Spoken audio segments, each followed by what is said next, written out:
Yoda is a criminal mastermind. This baby Yoda creature, whatever he is, this is what we've seen in The Mandalorian episode 2. First, he tries to stick his finger in the wound of the Mandalorian. He's striving to just literally just rub his finger in that wound. Then he mercilessly kills an innocent animal in order to make an orphan out of its hairy egg and then serves it to these barbarians. And then on top of that, he fakes sleeping for days to avoid helping out in any way with repairing the ship, and then he wakes up at the very end to try to strangle the Mandalorian to death. This monster baby needs to be stopped. Oh, hello and welcome to Ignore the Bell. My name is Nathan. I'm Tyler. And I'm Luke.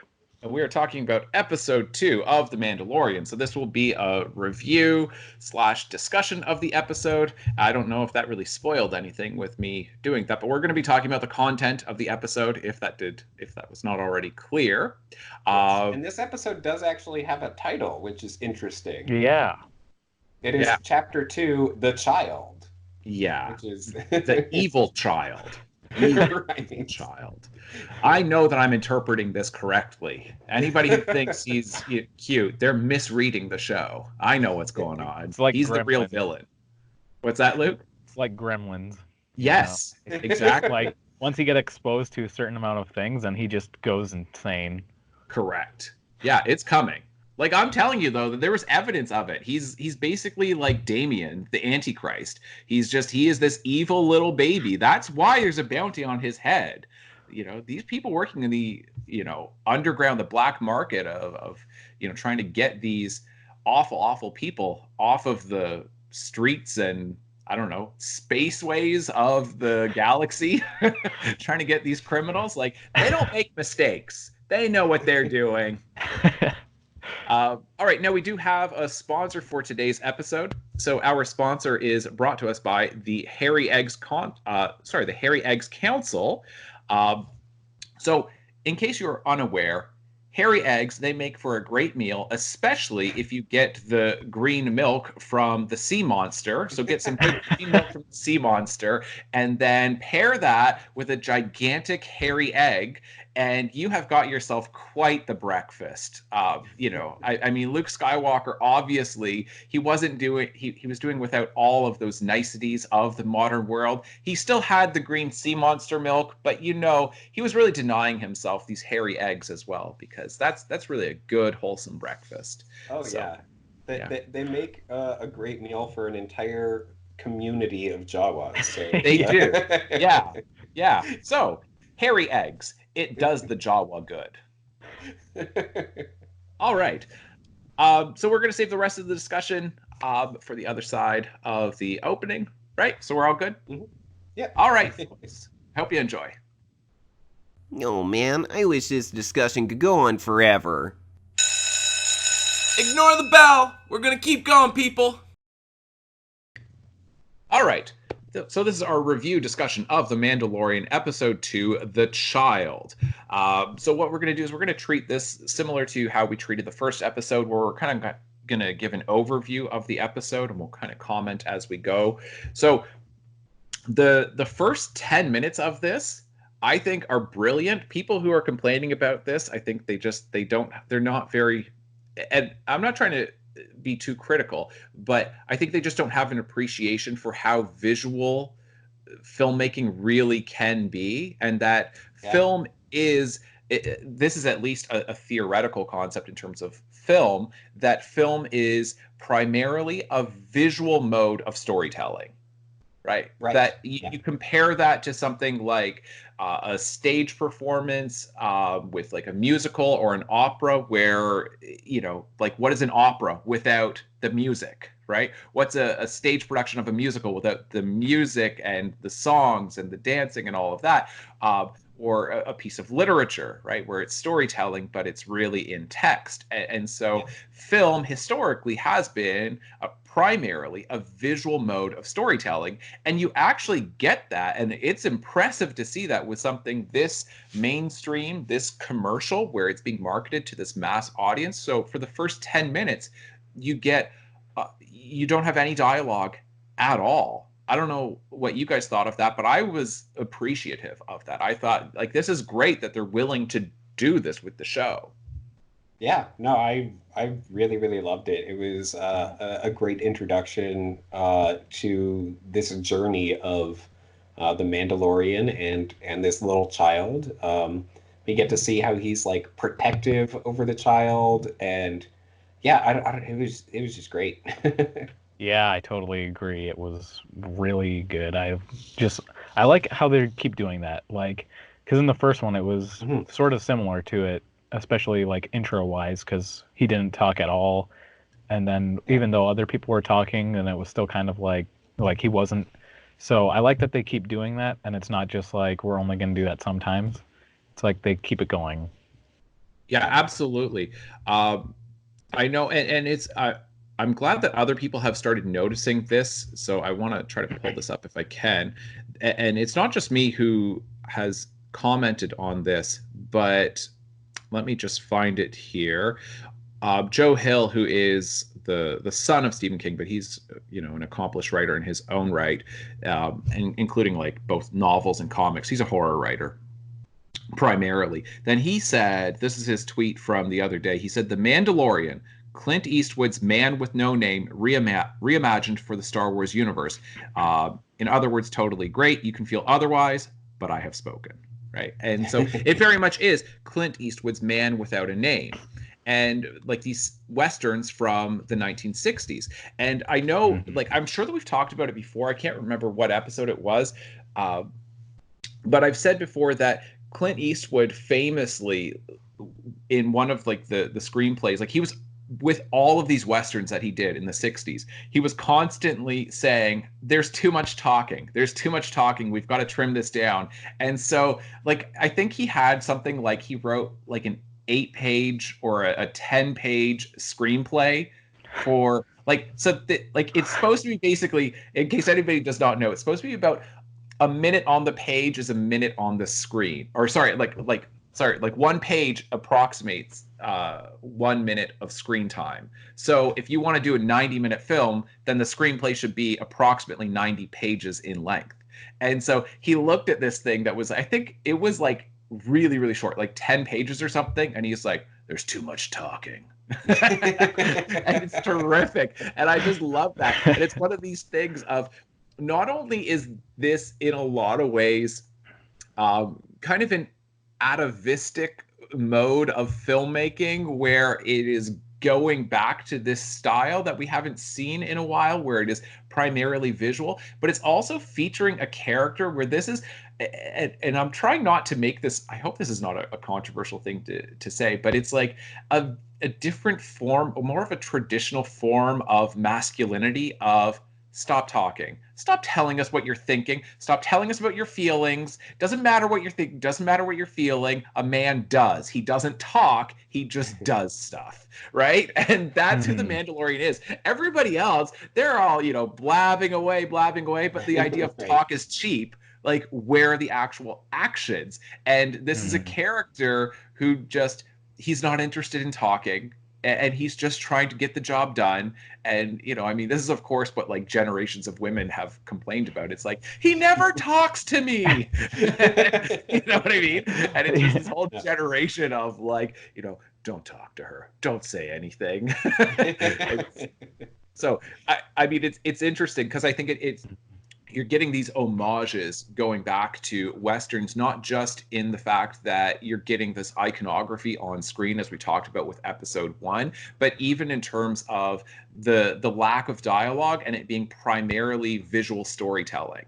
That you get that for the first third of this episode.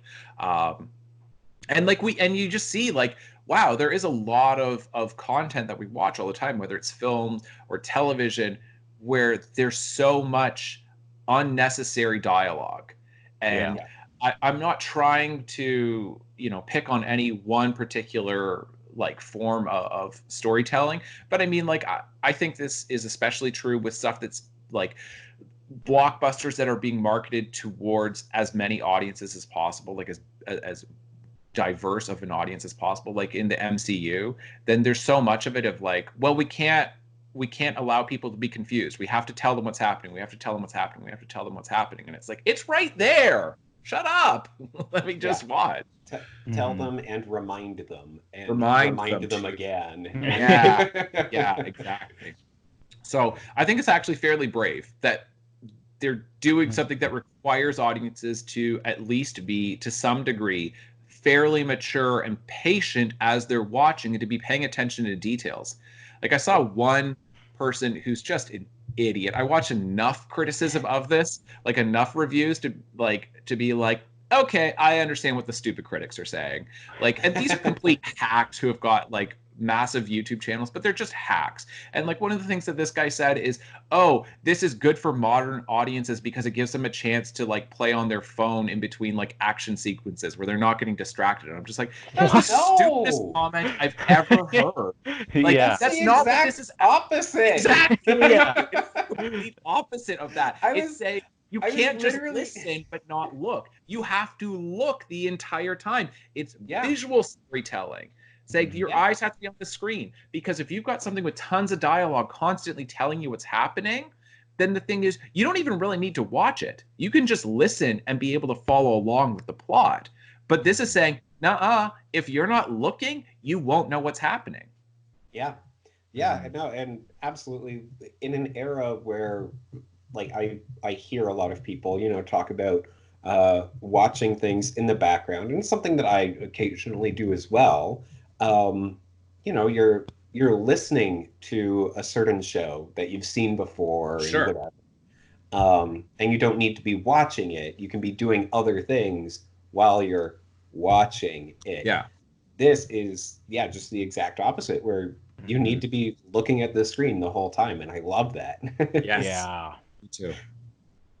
So that's basically the first 10 minutes that, he's just trying to get away with Baby Yoda in his, like, I don't know, like, egg.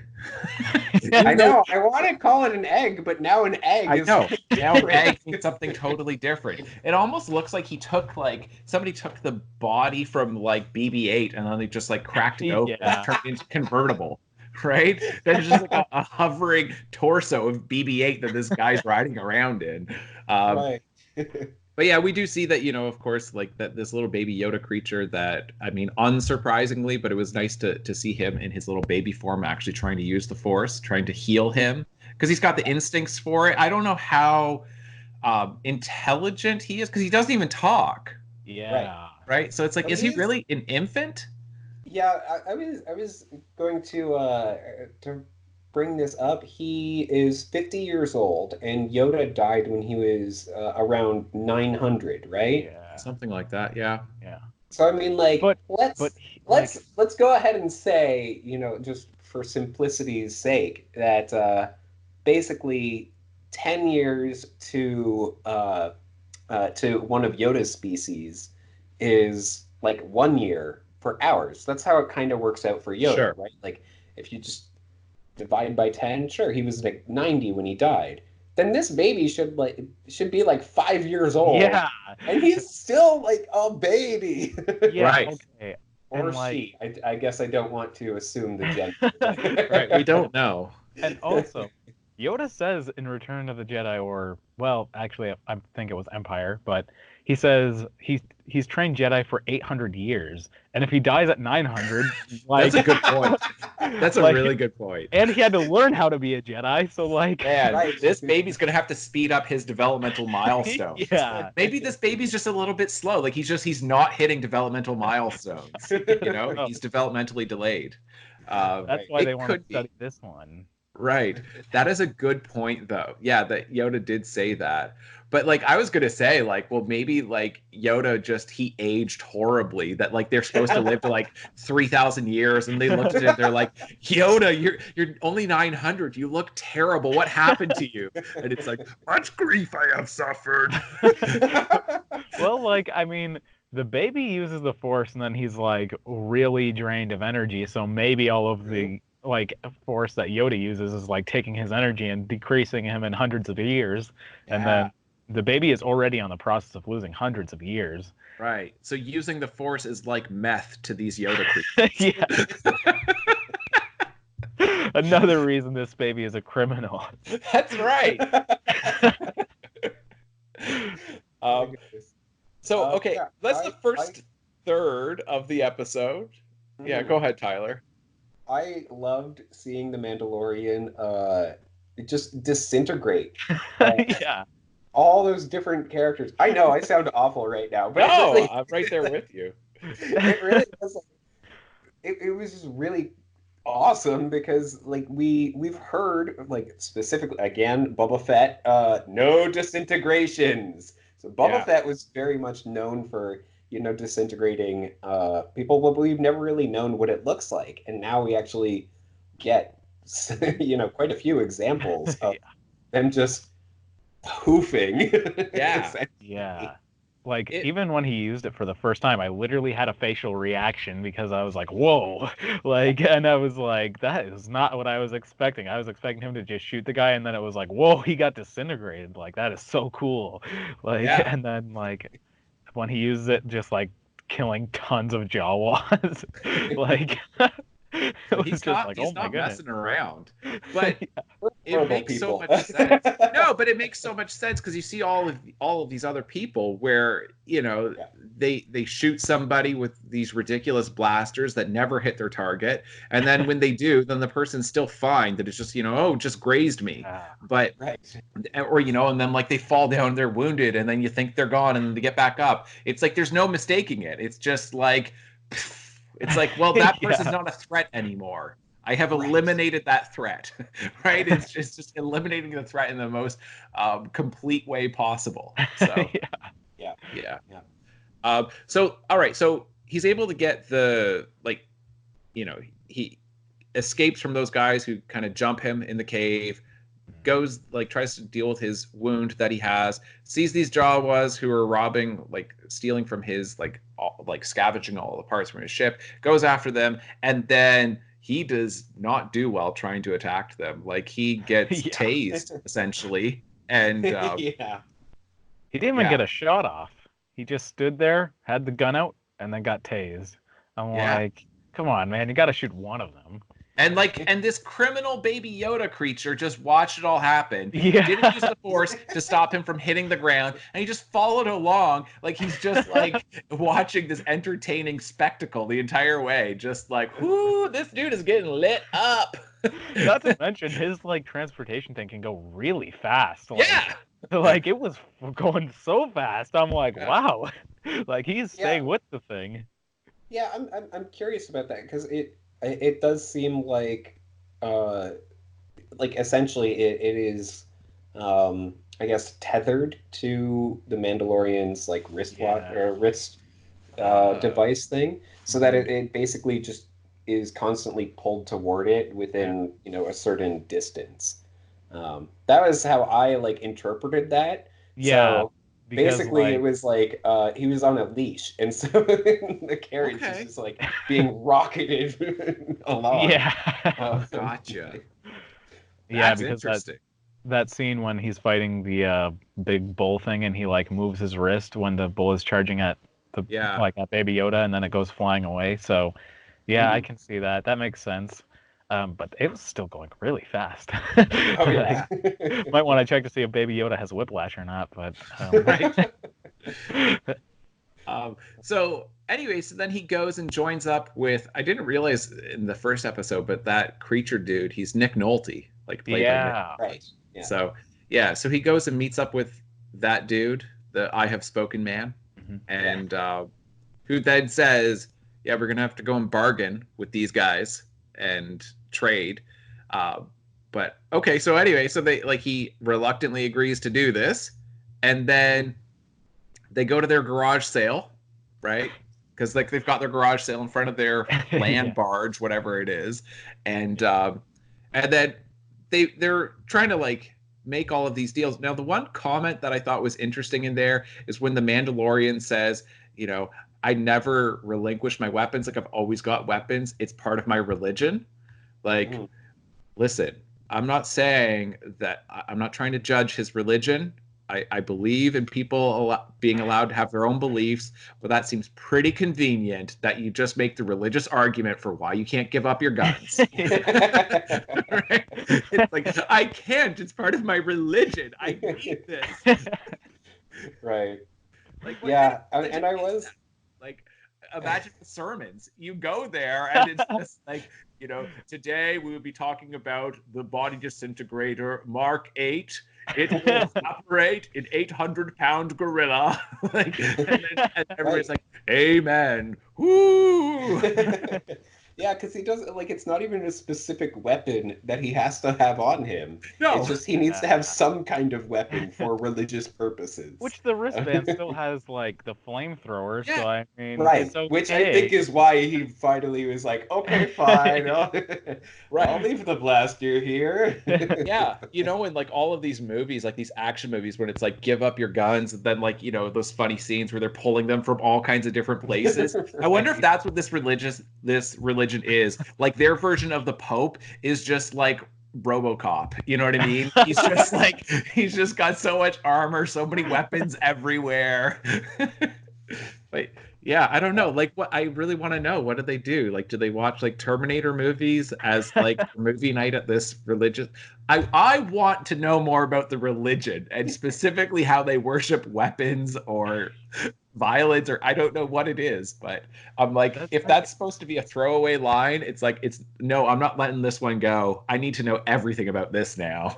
yeah, Right. which it is kind of weird because like I like in the Clone Wars and Rebels and like the TV shows, then the Mandalorians like they do give up their weapons sometimes, so it's like why does he not? Like I'm kind of confused, and like I feel like this isn't just oh well, like this writer just changed it up and all that, because like Jon Favreau voiced one of the characters from the Clone Wars TV show who was a Mandalorian, and Dave Filoni, who's an executive producer and directed the first episode, he like was the head creative basically of Star Wars: The Clone Wars. So like Yeah, I'm I, I wonder if it's something, as we had mentioned in the episode one review, where we don't really think that this guy is actually Mandalorian, right? mhm. Yeah. And so maybe he's holding on to those beliefs more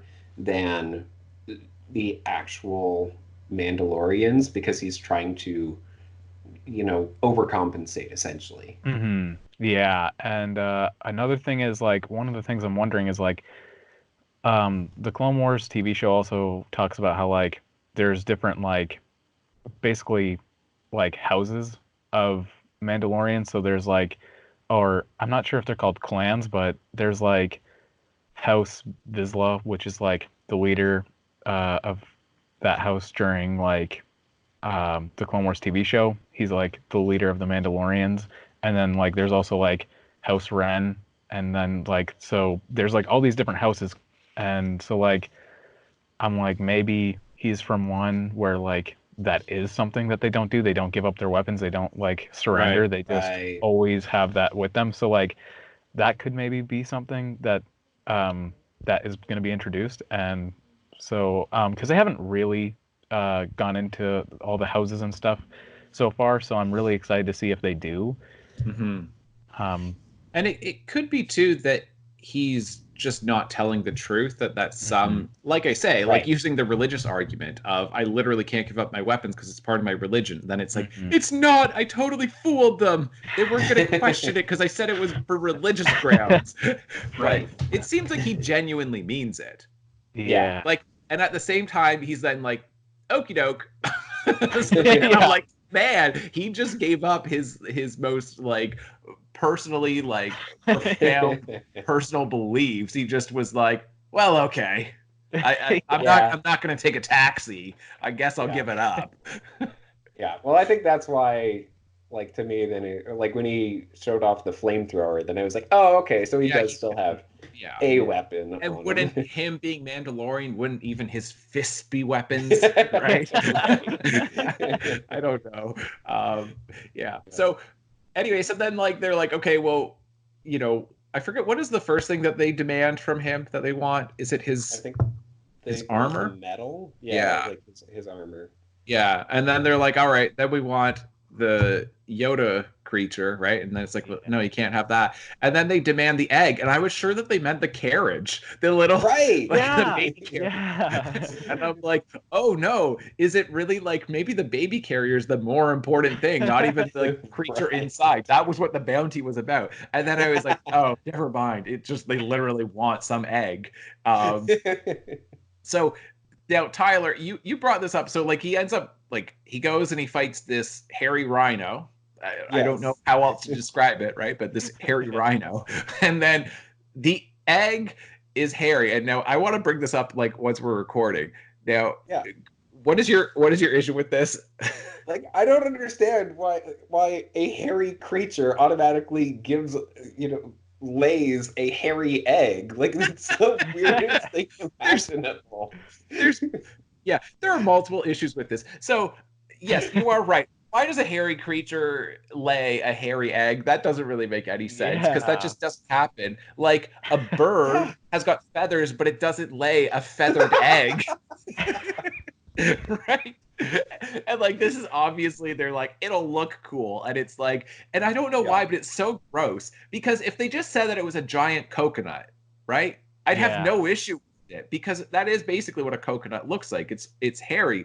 But if you showed me a coconut and then you're like, hey, this is a coconut, I'd be like, all right, that came from a tree. They're like, yeah. Then I'd be like, cool. That's fine. That doesn't gross me out. But then if somebody showed me a coconut and they said that this came out of a mammal, right?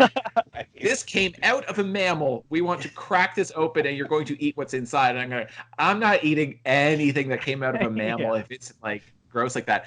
And then on top of the fact that mammals don't lay eggs. And so Right. Yeah. this should be like a lizard or a bird, but it sure seems like a mammal. And the definition, like part of the definition, as far as I understand it, is that mammals have live births, right? That they don't Right. lay eggs. Isn't Well, that there part are of the definition? exceptions, like the platypus. Yeah. Yeah, I But guess you are right. You are right. So okay. Yeah, there are some all right, it could be an exception, but it just seemed yeah. Anyway, so Jawas, man, like they don't even I cook mean, it. right, yeah, I Yeah. did not know why they wanted the egg. I was like, oh, maybe they want to like raise their own Yeah. security rhino or whatever. Um, Yeah, they're and then willing no, to. Yeah, no, they're willing to give up all of the parts from a spaceship for one hairy egg that they're gonna have in like just a few minutes of eating it. Yeah. yeah, And like I don't know, unless like it's such a delicacy and it's not even what we associate. Maybe it's more like the Cadbury egg, where it's like, do you know what I mean? It's the Cadbury egg content, and they're just like, ooh, this is so good. man, I'm just glad that that egg was not further along in its development though. Like Oh, they could have Yeah. been like it could have been pretty gruesome. yeah. Yeah. Would they have Um, made him go back to get another one though? Because I mean, Yeah, like this one's he no didn't good. specify. We want the hair on the outside, not on the inside. Right.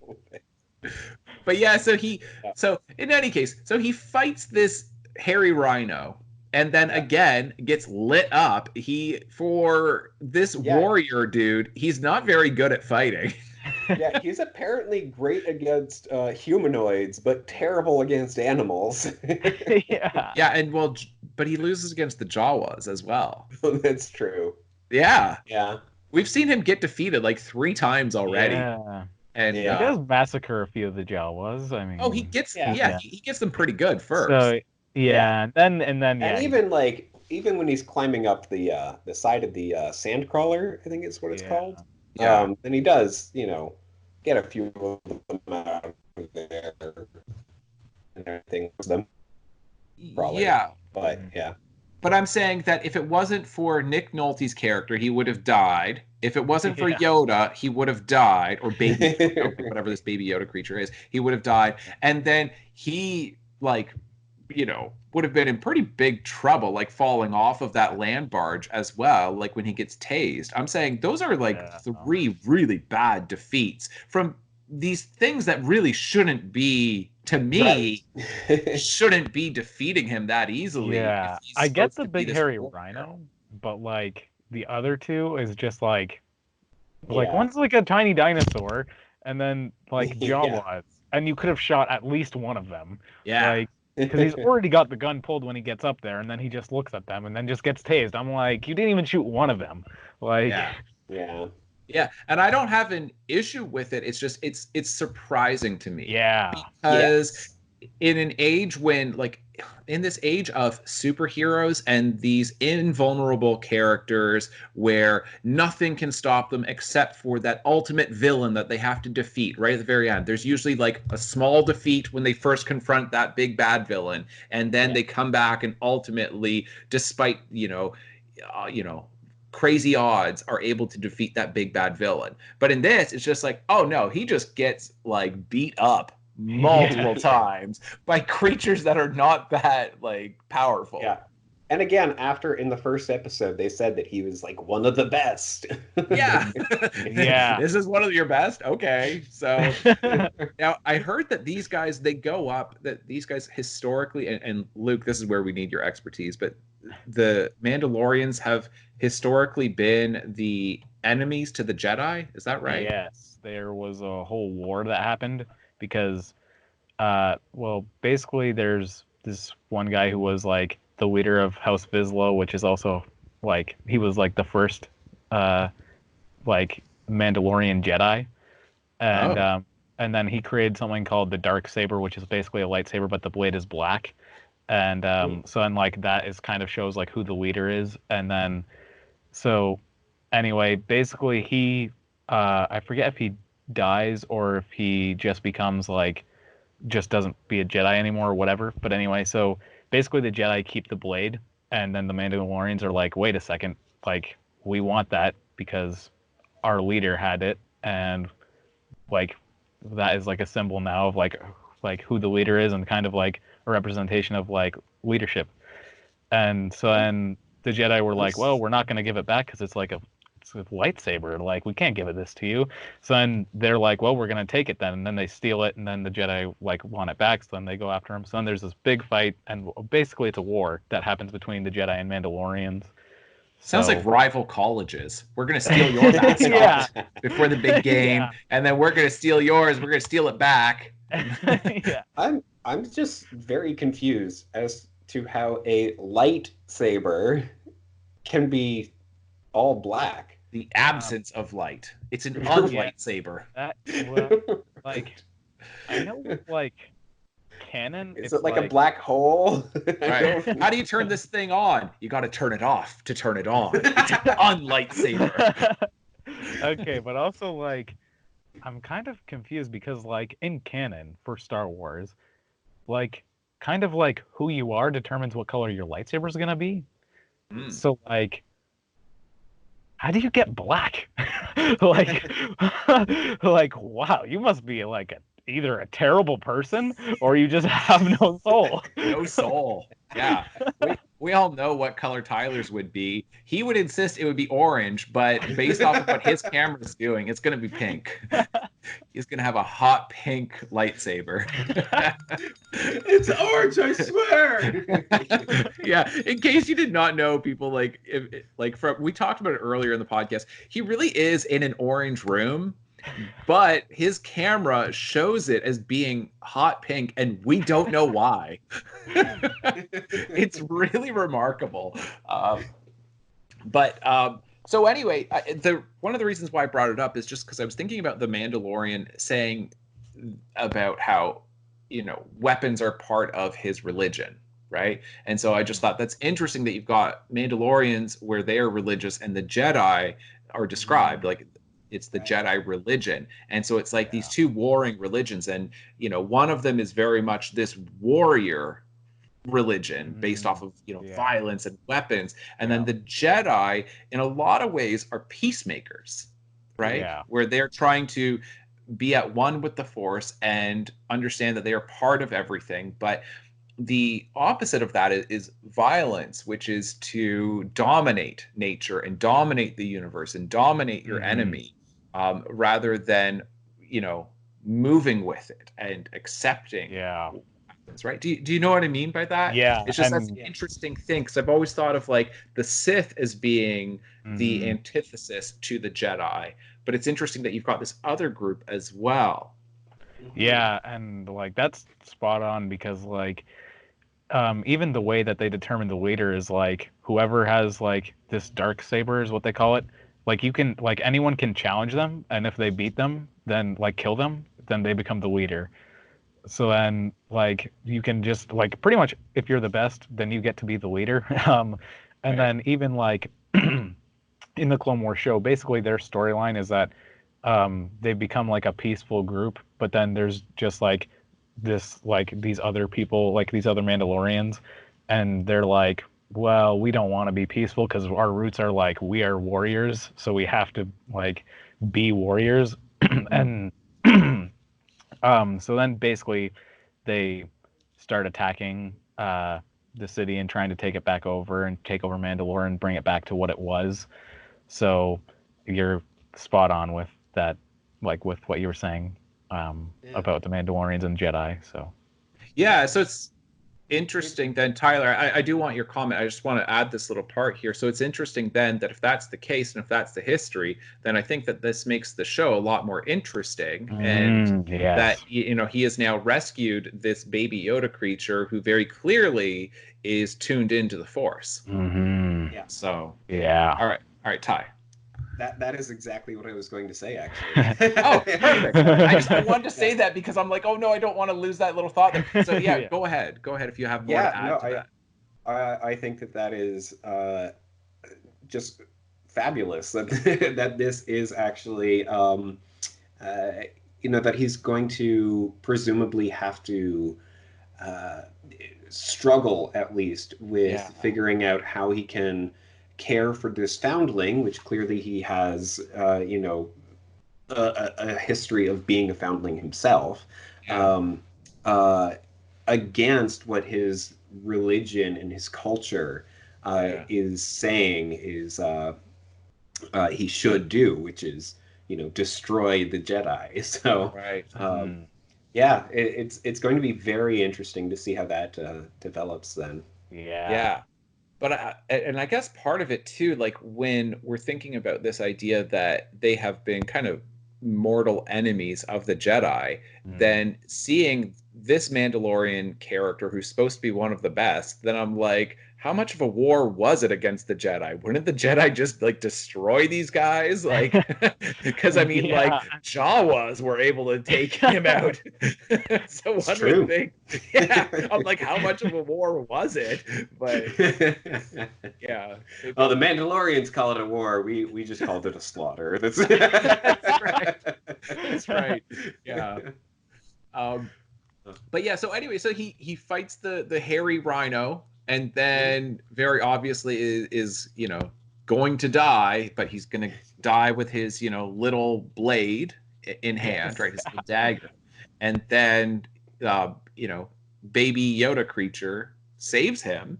And now I know that other people already have been kind of debating this, but do you think that Yoda not only like holds it where he's kind of like freezing it in place, but he's also to me he's done something to this creature, like I don't know, squeezed its heart or its throat or something, because the guy goes and just with one stab with a blade that's maybe 4 or 5 inches long, maybe it's a 6-inch blade, I don't know, but it wasn't very long, and then it's just dead.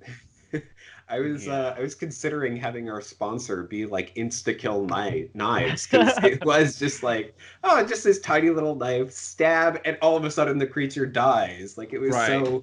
The only thing I heard that kind of explained how that could be if it really was a wound from the knife is that if the blade itself had, poison in it.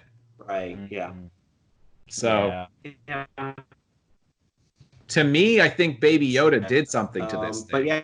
But it's like, you know what I mean? You try to like open up a jar of pickles and like you get somebody else to do it, and it's like the first person's like, yeah, well, I loosened it, right? Yeah. And it's like, I think that's what happened. It's like Baby Yoda got it like 90% of the way there, and Right. Yeah. Yeah, it's interesting because, of course, at least it did seem like for a while that Yoda and by extension his species were more on the peaceful side, not wanting to kill anybody, right? yeah. And so this is kind of, so that's why I'm like, I don't know. Nope. But then he does like kill a bunch of clones in episode 3. So Yeah, but Well, it's like, also, go ahead, Luke. even then, like, because this is Baby Yoda, so we don't really know if he knows exactly what he's doing. Like, he might have just been It's true. trying to Mhm. hold up the rhino, but maybe by accident basically killed it. And Yeah. like, so I don't know, maybe not, but And you see the Baby Yoda creature studying the Mandalorian when he's fighting. Like, that's the best word for it. You see him looking at him and he's Yeah. studying what he's doing, and then like against the Jawas, where you can Yeah. see that he's seeing him, and even against like the other guys who attack him in the cave, he's observing that, oh, this guy is destroying these people. He is just like completely massacring them. Right. And it doesn't seem to be really, there's no real approval or disapproval on his face. It's more just a studious expression of just like trying to understand of, oh, okay, that's what you're doing. That's how you're dealing with these people attacking. And I think it's interesting because this Baby Yoda creature seems to feel comfortable and safe with the Mandalorian, and it's like he's recognizing he is protecting me. Other people are trying to hurt me. But it does also seem like, because when you see him shooting the Jawas, then I don't know. I would think, to me, my impression would be, wouldn't this Baby Yoda creature look at that and then say, like, these are pretty like helpless creatures that you are just killing right now, right? Right. But he doesn't seem to really take a judgment, which is interesting. Yeah. Yeah. That is really interesting. And I do think that I have to compliment the show, the creators, on making Baby Yoda so expressive. yeah. When he's like, he's so tiny and cute and adorable. I had so many awe moments during this episode. But like the way that his ears move and Yes. and everything, like it's fantastic. It's so well done. Yeah. That you do get to see, when he's nervous and Exactly. things like that. So yeah. And when the Mandalorian is killing those creatures, he doesn't look scared. He doesn't look exuberant. He doesn't look jubilant. He doesn't look disapproving or disgusted. He just looks like somebody who's trying to learn, trying to figure this out, going, oh, okay. It's almost, it's not quite a neutral expression, but it's a curious expression, right? He just seems genuinely curious about what's happening, and it's like he's kind of learning from this warrior person of, oh, okay, that's an interesting tactic, or that's what you do to deal with these people, trying to figure this guy out. So it's just, I'm not quite sure what to make of it, but it's, like I say, it is interesting, this creature's reaction to the Mandalorian. So he does end up saving him. The hairy rhino thing dies, and the Jawas, they get their egg, and then they go on one of those, it wasn't quite a montage, but it was getting pretty close to like a 1980s montage of, let's fix this thing up. Right? And then it's like fast motion of like Yeah. so you're like just putting all the parts in place. That honestly just gave me so much appreciation for the Jawas. Like, man, they took this thing apart like quick. Okay, yeah. I have two things to say about that. Number one is, does he not lock his ship when he leaves? Because there was stuff missing from the inside. Like, there was wires and stuff hanging from the roof. Like, I mean, I guess if they take off the doors, then I guess so. That's true. But and then the second thing is, I felt like this montage or whatever was a little too similar to getting the shoulder pad from the first episode, and like it was really similar in my opinion, especially because like we get the scene where like they hit the hammer on something and it makes a noise while it's like someone else's head, like face kind of faded Yeah. behind that. And it was like, it's all like, to me it was almost like they did episode 1 and then episode 2 is also being filmed, and then once the person who like directed episode 2 saw episode 1, they were like, oh my goodness, they did a montage too. And they're like, oh, we didn't talk this over. Like, I was also going to do a montage of them fixing the ship, but they also did one of him getting the shoulder pad. And I was like, well, it just seems a little too similar. And so, I mean, yeah, I did. I thought there were multiple moments in this episode where I saw a flashback coming, right? Mhm. Basically, Oh, sorry, Nathan. We lost your audio there. I don't know what's going on. Oh, We have there it we go. back. It's better. Okay. Yeah. All right.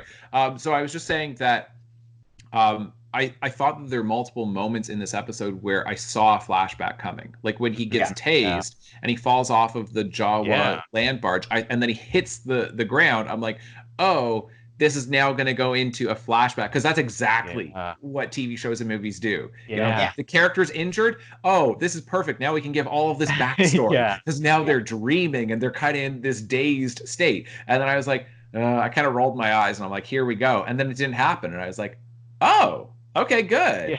And then, the same thing like with the hairy rhino coming towards him. I'm like, oh, his life is going to flash before his eyes. Here we go. And then it didn't happen. And then, the striking of, like the mallets and whatever as they're trying to repair the ship. Then I'm like, oh, this is just like in, episode 1. Here we go. So I do wonder, though, because it just seemed such obvious places to do flashbacks, if they did originally consider having flashbacks in those moments instead of having it in episode 1. And I think it probably would have I would have appreciated it more in episode 2, but not in episode 1. Because episode 1 didn't seem that traumatic when she's like hammering on this thing to create the shoulder armor. It would have made more sense to me when he felt more threatened or when he was just knocked out. And I would have liked to have waited a little bit longer to learn more about him. Yeah, I can see their reasoning, if that is the case, for moving it to episode 1, because in episode 1, then they are talking about his past, and so it does kind of tie in a little better there, rather than just being I guess obscure but if I'm saying, but if he is one of these guys of don't try to figure me out, right? Then it would have been, okay, so you're talking about my past, like I'm not going to think about it though. It's that he would only think about this at his most vulnerable moment, because it seems like he is avoiding these very self-reflective moments that he just he doesn't want to reflect too much. He doesn't want to talk about his feelings, right? And so I'm like, to me, it just makes more sense of saying to the audience, you want this, but we're going to deny this to you because this character doesn't want to deal with his own past. And the only time that he will is when it's just his defenses are completely shut down. And then it'll come to him. I don't know. That's just how I look at it. But I do suspect, and I mean, I don't know, but I suspect that there was some debate amongst the writers of where that actually goes, whether it would be in episode 1 or episode 2.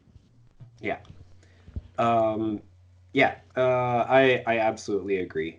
Another thing that I am so glad, like it was a near eye-rolling moment for me, was when he offers Nick Nolte's character, I could use someone like you on my ship. And I was like, oh no, is this going to be like, yeah, he recruited him because they became friends over the course of 4 days or however long it is. And I was just like, oh, good. He totally shut him down. This show continues to surprise me because it continues to divert from the expected path.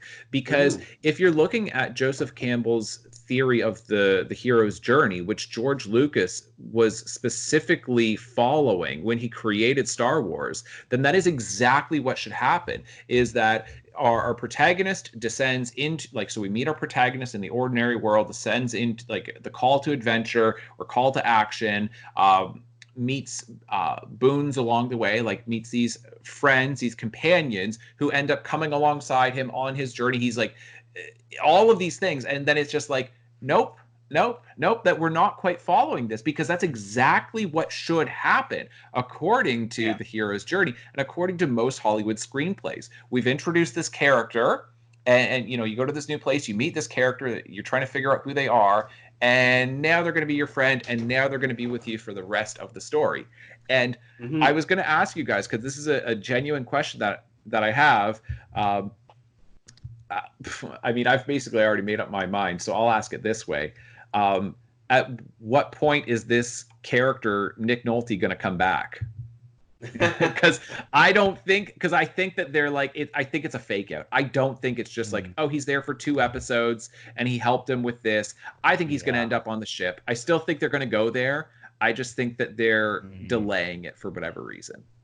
It's interesting because with IG-11 from episode 1, voiced by the coat rack or hat rack. Yes, yeah, but voiced by Taika Waititi. Then he apparently had like a whole bunch of merchandise and everything dedicated to him, like shirts with him on it and stuff. And then he dies in the first episode. So people are like, oh, well, so then how is he going to come back? And I'm like, I don't know that he is. And I don't know, though, because with there being like so much merchandise around him for like, he's only in like 10 minutes or something. So I don't know how this series is going to move forward. It is very curious because it does seem like it would make so much sense for IG-11 to join the crew, and then for this Nick Nolte character to join the crew. That's exactly what you would expect, right? Yeah, but it just seems like they're really trying to shut that down and be like, nah, we're not going to go on those paths. Right. That is 100% what it is. And because that's the exact thing that I was thinking from episode 1. I'm like, oh, they're obviously going to join up, and then he just shoots him. He shoots him in the head, and then I'm like, oh, okay. So that diverted from the expected path. And at the same time, then I don't think that they're going to be committed to this. Even though we're 2 full episodes in, and it has not followed what I expected we would get. Like it's not really doing this conventional story. It's very visual, not a lot of dialogue. We don't really know character names. We're not getting really into the past of the Mandalorian. We don't know who the big bad villain is. Like, it's just like none of that stuff. We're being denied. And I'm like, but I think they're just delaying all of this. I think we're going to get there with everything. And I feel like it's a game of chicken of just, how long until they ultimately say, all right, he's now got a sidekick and another sidekick, and here's who the big bad villain is. And I think it is going to be that IG-11. And I do think it's going to be Nick Nolte's character dude, that they're going to get reunited. And, IG-11 is going to be like, oh, yeah, don't worry. My wiring harness is not in my head. I'm actually okay, right? You temporary, because he said that he didn't hit my wiring harness, right? So that's how he was fine initially, right? He's going to be like, oh, yeah, it was not a mortal wound. I think they're all coming back because I think that it is still going to do the conventional storyline. And I think that just because it is Lucasfilm, it's Disney. This is not an independent television show. It's not an independent film. I don't see them continuing to be this unconventional. I'd love it if they were. I'd love it if they do maintain this. I just have no faith that they will. Right. Yeah. I do have a little bit of faith because Jon Favreau, it seems, is the only writer of the show, and But he's really not like doing that without notes from the studio. Yeah. So I almost have I have a little faith, especially because like, I don't know, I do and I don't, because like there have been things where it's like, I think that he had a lot more creative choice in this, and then like, because like with the Jungle Book, I'm like, well, I feel like that was a lot of what he was deciding to do, and then with the Lion King, I feel like they were like Disney was potentially like, oh well, we can't change this one too much because it's like too loved by people, so we need to keep the Lion King the same. So with this, I'm like, I don't know if I think, and Star Wars is a lot bigger, but at the same time, it's kind of a live action TV show, so I could see it going both ways, but I think it's probably more likely what you were saying, how eventually it will be I more just conventional. Yeah, and go ahead, I'm Ty. not going to say that I have faith, but I do have hope. Yeah. Right. I hope that they don't go down that road of revisiting this planet and yeah, getting these characters to become one of the team and all that. Yeah. It's happening. It's happening. I know, but I have hope that it won't. Yeah, and that's the thing. And I don't Rebellions even are know. built on hope. Yeah. Uh, I mean, my thing is like in part, like even going outside of the actual story of what we're getting on screen, that you are right, Tyler. And I have seen stuff with merchandise for IG-11. Is that the droid's name? yeah. Yeah. So I mean, I and then this Nick Nolte character, to me, it seems like that's too much screen time Yeah. to just abandon these characters and not return to them.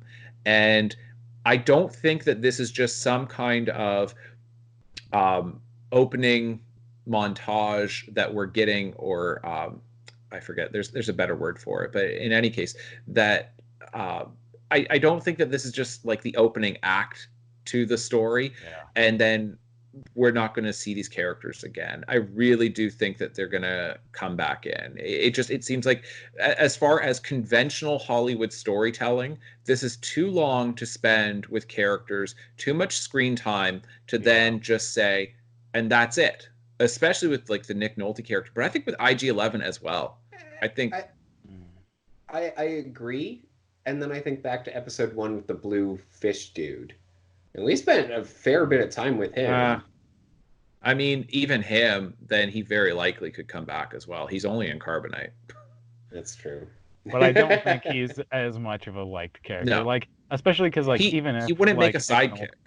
Yeah, even if Nick Nolte is like, if he's not in the rest of the season, like there's I think too many people who are like, wow, I like his character, like, you know, I have spoken and all that. Like it's just kind of becoming They gave a him little a bit too popular. catchphrase. They gave both of them a catchphrase. I will self-destruct and I have spoken. Yeah. Both of them have got Yeah. catchphrases. You don't establish, like, as far as like from a Disney standpoint, a Lucasfilm standpoint, you don't give characters catchphrases to just say, and that's it. Like, we're not gonna, you know what I mean? Yeah. I mean, I could also see it being the, I guess, more episodic formula of, him going to a different planet, meeting a couple interesting characters, and then he leaves that planet and then goes to a different I could planet, see that. sees a couple of interesting characters, and then leaves. Yeah, especially because it's like more of a Western format for how the story is being done, and that does happen in Westerns. Like they'll just come across this person who like teaches them how to like either, I don't know, be better at drawing their gun and shooting fast or something like that. So I could see that being one of the ways that they go, because if they're keeping it to a Western like genre, like completely Western, then I do think that's how they'll do it. But I am curious to see which one they do end up going with. Yeah, he needs a mechanic, and he's going to need help. He's clearly terrible at fighting, so he's going to need IG-11, because we've seen him get defeated essentially 3 times so far in 2 episodes. He seems completely incapable of fixing his ship in any way, and he's going to come across the big bad villain that he's going to have to deal with, who is going to be coming after this Yoda creature, and he's going to know, I need help. I can't do this on my own.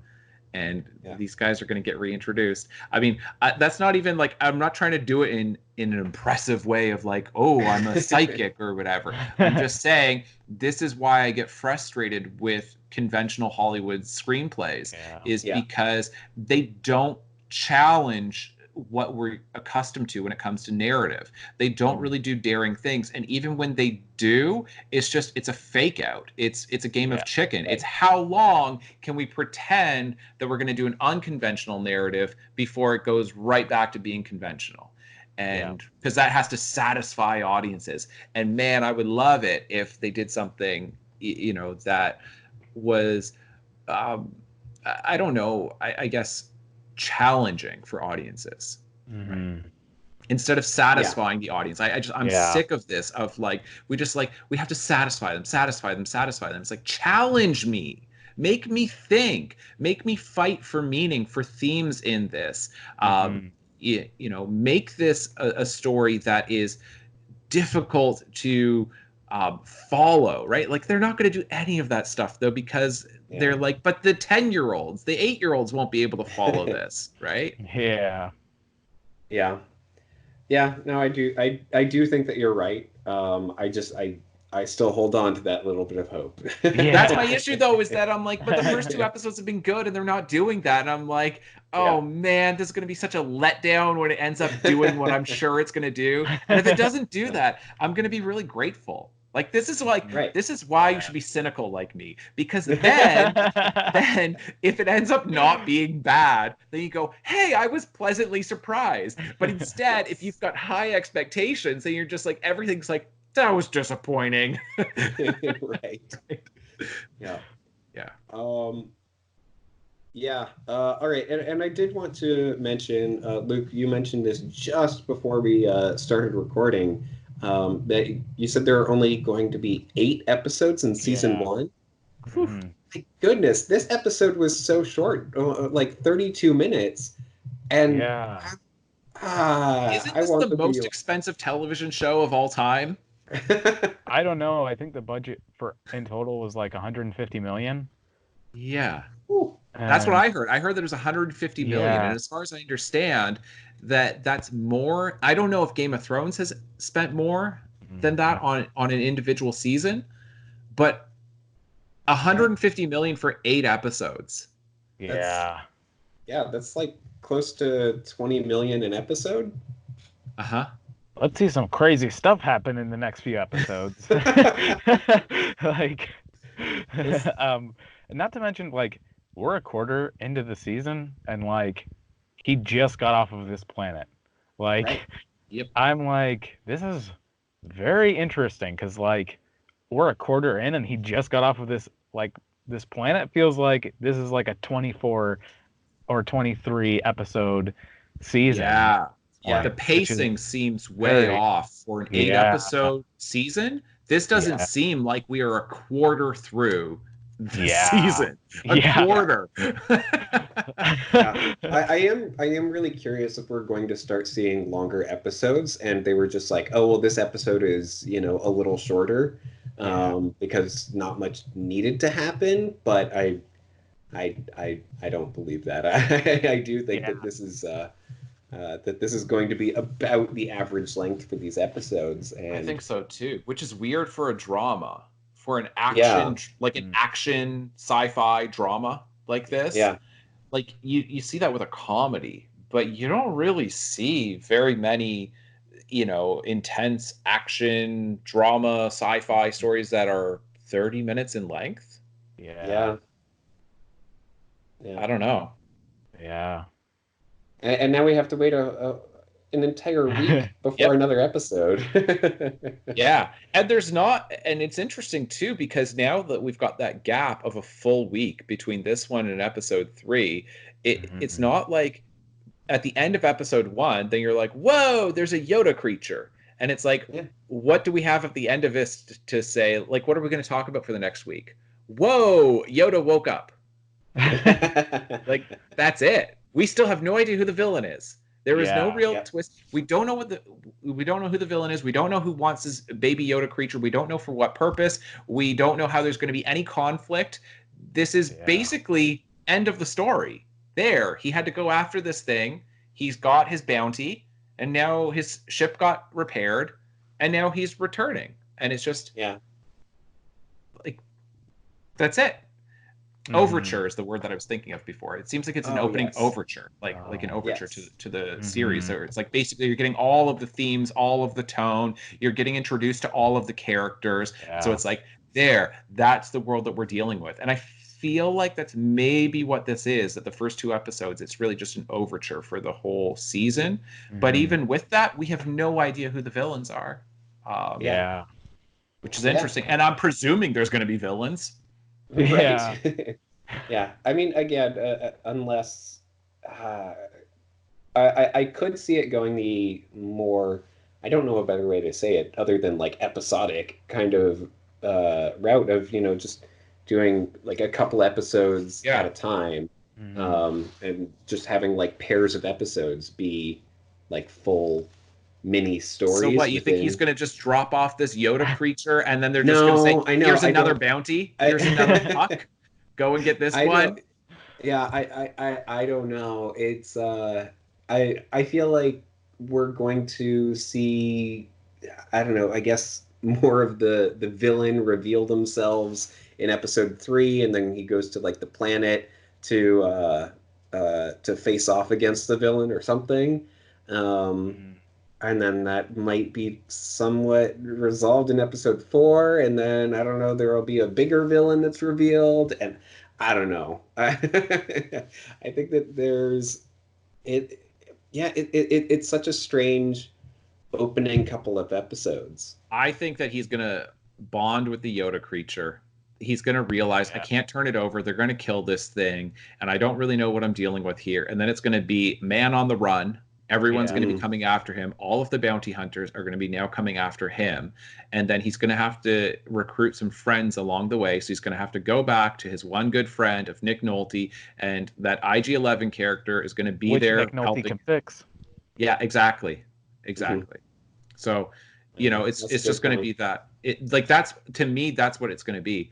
And by the way, for anybody who's watching this, if you are interested in a story about a bounty hunter who then has all bounty hunters going after him and he goes on the run, that is actually my debut novel, Orphans of Liberty. That is specifically the story that I told in that. So, when we're talking about The Mandalorian and I'm saying I demand more, I want more from this. It's like I genuinely like this plot. I like I like this story. I like the Western elements, which I infused into my own book. And if you're interested, then you can certainly read that. You can buy it on Amazon. But I think that's where this is going. I mean, that is the most interesting place to go with the show, is that the bounty hunter is ultimately going to have to go on the run. He's going to have all the other bounty hunters coming after him, and he's going to have to recruit friends, people who he can actually trust. And we know for sure, at the very least, it's going to be that Nick Nolte character that he can trust and can help him with the ship. And then he's going to need some more physical help in terms of fighting off these other bounty hunters. And I think that's where you get IG-11. And because I think he's obviously bonding with the Yoda creature. And the Werner Herzog character, right? I realize that's who it is, in the first episode. The slow talking. Yes, bounty hunting is a dangerous profession. That dude, I think he's sort of he's part of the villains in this, and wanting to do something, I don't know, suck the force out of this Yoda creature, bottle it, extract it, bottle it, and sell it to the Sith. I don't know. And I also feel like there's going to be a rival bounty hunter show up at some point who's one of the people who he's been competing with the most, because that seems how it usually goes, and that's fine, but I also kind of want it to be because if he does go on the run, I want to see some cool bounty hunters, because there's been so many cool ones that have just an appearance in Star Wars, and I want to see them do stuff that's awesome. There was even just pretty much a throwaway one in Star Wars: The Clone Wars, the TV show, who's he's some alien with this big metal hat on his head, and he's got a crossbow and this wolf that helps him. I want to see that guy show up and try and maybe collect this bounty. That'd be cool. Just ones who are just out of nowhere. Not to mention, you don't have to pay the person who's playing him very much, because he was just an animated character who I don't even know if he had any lines in the show, but right. So you don't have to pay the people very much to play these characters. So And yeah, and we sort of got that in the cave, right? Weren't those competing bounty hunters who were coming yeah, after the Yoda creature, right? Because you had that little fob that dropped down to the yeah, floor of the cave.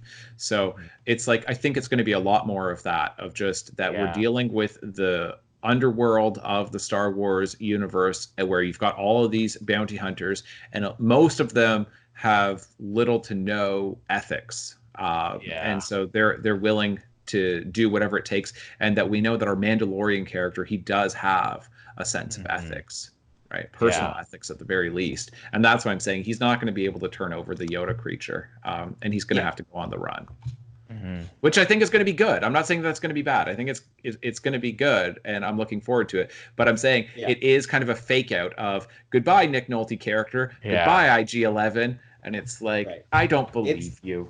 Well, it's either going to be he doesn't turn over the Yoda creature and then Or he he's has to on get the it back. run. Yeah, or he has to get it back. Yeah, exactly. Yeah. All right. I know, Luke, that you said you've got to go pretty much at this time, so I guess we should wrap this up. Yeah. Okay. Yeah. Did you guys have any final thoughts on the episode? I really enjoyed it. Yeah, me too. It was really great, really different. Yeah. I am very curious to see what happens when he gets back to whatever planet the rest of this bounty hunters organization or whatever guild, yeah. thank you, is, and see how everything plays out. But yeah, I don't know. Cute baby Yoda. He's so adorable. Like just the cutest thing ever. He is. He is. I kind of resent it because I'm just like, you know what I mean? It just seems just so transparent of how can we get as big of an audience as possible? Well, like for the kids and other, it's like, absolutely the baby Groot of this series. That's right. For casual viewers, they're like, I don't care about Star Wars, but aw, somebody's watching on TV. They're like, hey, look, it's Baby Yoda, and then they come in the room. They're like, oh, isn't he just the cutest? And then they stay and watch, and they pull in more viewers that way. And I'm just like, it just feels so transparent. And I'm like, not that that's a bad thing. They're making it more watchable, and they're pulling in more audiences, and like that is ultimately a good thing. You want to tell a story that lots of people want to be interested in. It's just kind of the contrarian in me who's just like, no, make it niche, make it obscure, make it difficult. And but no, it is. He's a super cute character. Perhaps the reincarnated Yoda himself. I mean, would it really be that far off? I mean, we're getting Palpatine in Rise of Skywalker. I mean, there's that, and I also heard that maybe he's like, I'm not. I've like done no background. I'm trying to go into Rise of Skywalker blind. I wasn't going to say anything about Rise of Skywalker. I was just going to say that like maybe it's like a clone version of Yoda. That could be possible too. Yeah.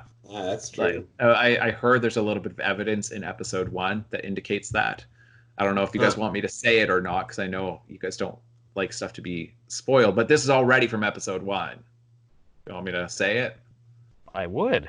Okay. I'm curious. So, apparently, one of the guys, when he was in there with Werner Herzog and those other dudes, one of them had an insignia on, I think, like his shoulder or something like that. I'm not sure if it was one of the stormtroopers or that other dude who came in and said, you can't kill this, like the bounty. Then apparently it's the same insignia that you see at the clone facility in episode 2. Oh, yes, yes.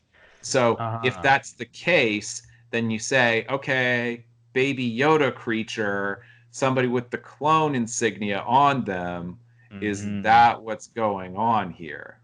And then or they want to make clones. Yeah, they want to make clones out of it, or they've been cloning these Yoda creatures because they're so rare in the galaxy, and one of them has now escaped, and that's going to ultimately reveal their big plan. Because imagine you go into like this facility and it's just a whole bunch of Baby Yodas. Oh man, that would be so adorable, but at the same time, it would be awful. Yeah, it's just like cuteness overload. Just all those giant blinking eyes. Yeah, the ears. Yeah. So anyway, yeah, Luke, any other final thoughts on it? I don't think so. I think I'm good. Yeah, me too. Yeah. So on to episode 3. We'll have a podcast next week. Very likely it'll be released on Saturday of next week. And so, yeah, feel free to comment below on what you thought of it, on any thoughts that you have, and feel free to like, subscribe, share, all of that stuff. All right, folks. Thank you so much for watching, and we'll see you next time. Bye. Bye. Bye. Ignore the bell, people. We're gonna keep going. We're still ignoring it. Don't worry. I don't know what that. I think that's the fire drill. All right. We're gonna go home. Yeah. All right. We're done.